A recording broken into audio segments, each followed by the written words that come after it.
Good evening, everyone. Welcome to my YouTube channel, Amit Bhagat English. Today, I'm going to prepare a story, and in that story, I'm going to teach a new sentence to you guys. So, shall we start? Okay. कल की बात है. It's about yesterday. मैं stadium जा रहा था. I was going to stadium. On the way, my friend met me. So he began to ask, "Where are you heading to?"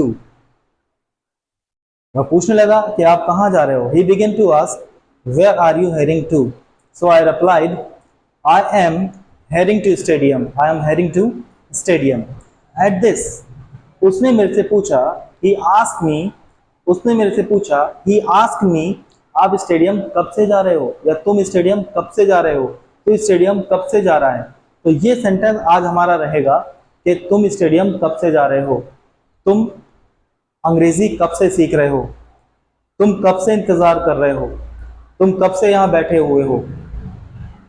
ऐसे ही one day my friend met me in the market. I started speaking with him.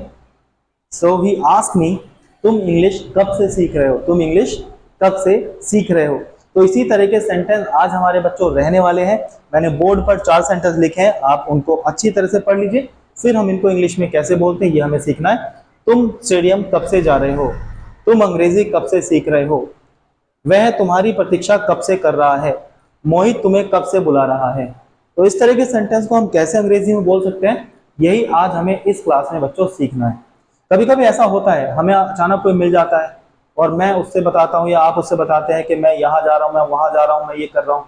तो वो तुमसे पूछता है या वो मेरे से पूछता है कि आप ये कार्य कब से कर रहे हो, है ना, ये एक्शन आप कब से कर रहे हो, आप कब से पढ़ा रहे हो, आप कब से पढ़ा रहे हो. जैसे कोई नया स्टूडेंट आ गया, वो ऐसी मजाक मजाक में, सर आप कब से पढ़ा रहे हो, आपका एक्सपीरियंस तो अच्छा खासा मुझे लग रहा है. तो वो पूछेगा आप कब से पढ़ा रहे हो, तो मैं उसको आंसर दूंगा. आंसर जैसे देना वैसे देंगे ही, लेकिन फिलहाल क्वेश्चन कैसे करते हैं ये हमें यहाँ पर सीखना है. तो चलिए सीख लेते हैं.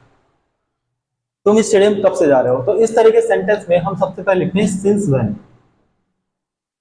सिंस व्हेन इसका जो मतलब होता है कब से, सिंस व्हेन. अब आगे हमें क्या लिखना है, आगे हमें लिखना है हेल्पिंग वर्ब हैव या हैज, सब्जेक्ट के अनुसार. अगर सब्जेक्ट हमारा सिंगुलर है तो हम हैज लिखेंगे, सब्जेक्ट हमारा प्लूरल है तो हम लिखेंगे हैव. सब्जेक्ट आ जाएगा और सब्जेक्ट के बीन हम यूज करेंगे, सब्जेक्ट के बाद हम यूज करेंगे been. Since when have you been, since when have you been. अब जो भी हमारा एक्शन है, क्या कर रहे हैं हम, स्टेडियम जा रहे हैं. Have you been going to stadium. Since when have you been going to stadium? ऐसे ही आप और बचे हुए सेंटेंस अपने आप लिख सकते हैं, बोल सकते हैं. आप समझदार हैं, फिर भी मैं आपको बोर्ड पर लिखकर समझा देता हूं और आपके लिए और ज्यादा आसान हो जाएगा. अब यहाँ लिखा है तुम कब से अंग्रेजी सीख रहे हो, तो सबसे पहले तो हमें क्या लिखना है, सिंस व्हेन ही लिखना है. क्या लिखना है बच्चों, सिंस व्हेन. अब इसमें सब्जेक्ट क्या है, यू है, तो हम लिखेंगे हैव. ये आ गया हमारा यू. अब हमें लिखना है been. Since when have you been. सीखना आपको पता है क्या होता है, लर्निंग. क्या सीख रहे हैं, English. Since when have you been learning English. Next सबसे पहले आपको लिखना है सिंस व्हेन. बोलने की आप प्रैक्टिस करते रहिए साथ साथ. Since when. अब सब्जेक्ट हमारा सिंगुलर है तो आ जाएगा has, he been. Since when has he been. Action क्या है हमारा, प्रतीक्षा, वेटिंग. वेट के साथ एक प्रेपोजिशन हम यूज करते हैं for. Since when has he been waiting, किसकी प्रतीक्षा कर रहे हैं, तुम्हारी. Waiting for you. Since when has he been waiting for you. Next बच्चों कोशिश करिए, सिंस व्हेन तो आपको लिखना ही है. सब्जेक्ट क्या है आपका, मोहित, तो हैज मोहित. मोहित सिंगुलर है आपको पता ही है, तो हैज मोहित. बीन का यूज करें, हैज मोहित बीन. अब मोहित कर क्या रहा है, बुला रहा है, means calling you. Since when has Mohit been calling you. तो ये सेंटेंस थे हमारे। आप कभी भी आप पूछ सकते हैं कि इससे आपसे कोई पूछ सकता है कि ये एक्शन आप कब से कर रहे हो, कब से कर रहे हो, आप कब से खेल रहे हो, आप कब से सो रहे हो। Since when have you been sleeping, since when have you been waiting for me, since when has he been coming here, since when has your brother been going to stadium. तो इस तरह के सेंटेंस आप कैसे बोल सकते हैं, ये मैंने आज आपको सिखाया। अब इसका अगर आप आंसर करना चाहते हैं तो आंसर आप आसानी से कर सकते हैं। आंसर आप कैसे करेंगे, चलिए मैं आपको बता देता हूं। ये मैं यहां से अब हटा दूं। जैसे आपसे किसी ने पूछा, मैं ऊपर वाला सेंटेंस नहीं हटा रहा हूं, इसी के ही हेल्प से मैं आपको इसका आंसर करना बता देता हूं। जैसे आपसे किसी ने पूछा, आप कब से स्टेडियम जा रहे हो, since when have you been going to stadium. अब इसका आंसर आप करेंगे, मैं 4 महीने से स्टेडियम जा रहा हूं, मैं 5 महीने से स्टेडियम जा रहा हूं। आप बताएंगे ना समय उसको, मैं 1 साल से स्टेडियम जा रहा हूं, मैं 2 साल से स्टेडियम जा रहा हूं।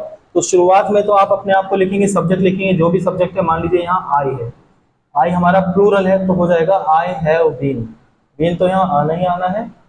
आईएनजी फॉर्म में एक्शन आ जाएगा आपका, बीन गोइंग, कहाँ जा रहे हो, स्टेडियम।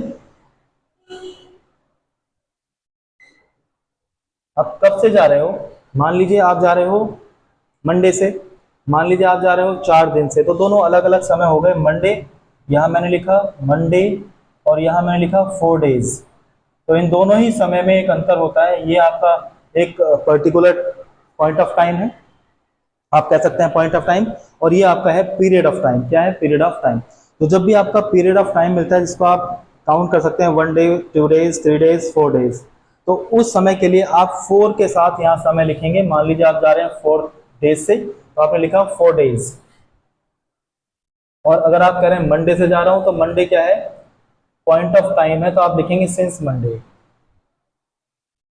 तो ये बात आपको अगर समझ में आ गई हो तो ठीक है, मैं एक बार और समझा देता हूँ। जैसे मैंने कहा कि मैं सुबह से खेल रहा हूँ, तो सुबह एक पॉइंट ऑफ टाइम है, मैं कहूँगा I been playing since morning. तो आपसे पूछा गया, मान लीजिए आप कब से खेल रहे हैं, since when have you been playing, तो आप आंसर देंगे I have been playing since morning, I have been playing since morning.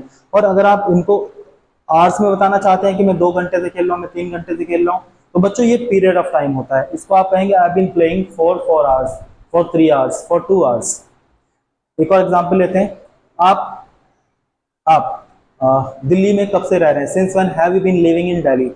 तो आपने आंसर दिया I been living in Delhi for 4 years, for 5 years, for 6 years. तो आपने कहा I been living in Delhi since 2019, since 2010। तो ये हो गया आपका पॉइंट ऑफ टाइम। और पॉइंट ऑफ टाइम के साथ हम क्या यूज कर रहे हैं बच्चों, सिंस का यूज कर रहे हैं, और जो पीरियड ऑफ टाइम है उसके साथ हम फोर का यूज कर रहे हैं। तो ऐसे आप इस क्वेश्चन का आंसर भी कर सकते हैं। तो चलिए बच्चों, आज के लिए हमारी इस इंग्लिश क्लास में इतना ही। मेरे चैनल को प्लीज सब्सक्राइब कर लीजिए। मैं बड़ी ही आसान भाषा में आपको सिखाने का लगातार प्रयत्न कर रहा हूँ, कोशिश कर रहा हूँ। तो आप भी ऐसे ही मेहनत कीजिए, सेंटेंस की प्रैक्टिस कीजिए। And you can ask from me, since when have you been teaching? I can say I've been teaching for 20 years. नमस्कार दोस्तों, आज के लिए।